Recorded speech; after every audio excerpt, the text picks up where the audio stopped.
Did you know that Charles Dickens, the king of Victorian ghost stories, was actually a hardcore skeptic? He wrote classics like A Christmas Carol, but didn't believe in ghosts himself. That is, until something happened that he just couldn't explain. It all started with a story he wrote for a magazine in 1861. It's a classic tale.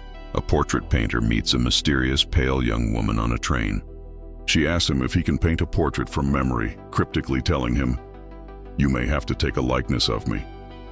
Then she vanishes. They part ways, and he thinks nothing more of it. Fast forward 2 years. An elderly gentleman, Mr. Wilde, visits the painter. He wants a portrait of his daughter, who recently passed away. He can only provide a description. The artist struggles to capture her likeness. On the verge of giving up, he suddenly remembers the woman from the train and sketches her face. The father's eyes light up. "That is she!" he exclaims. Now for the spooky part. The artist asks when the daughter died. The father replies, 2 years ago, on September 13th. Chills, right?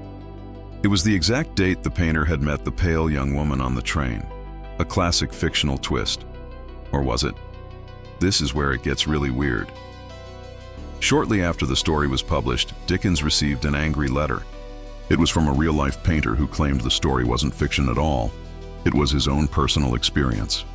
He had written it down, planning to publish it, but had delayed. He was convinced Dickens had somehow stolen his story, right down to the specific date of the young woman's death. The painter had told the story to friends before, but he'd never mentioned the date to anyone until he wrote it down for his own manuscript. This is what truly shook Dickens.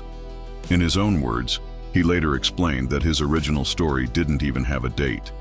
He only added it in while reviewing the proofs, feeling it was important for the story.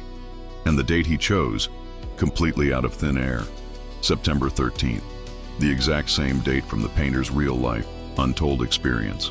A hardened skeptic, Dickens had no logical explanation for how he could have unconsciously plucked the exact same, highly specific date out of nowhere. It was a coincidence so profound that it left even the master of rational thought questioning the boundaries of reality. What do you think?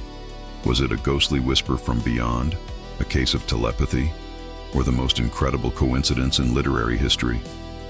Let me know your theories in the comments below. If you enjoyed this dive into the unexplained, don't forget to like this video and subscribe for more strange stories. Thanks for watching.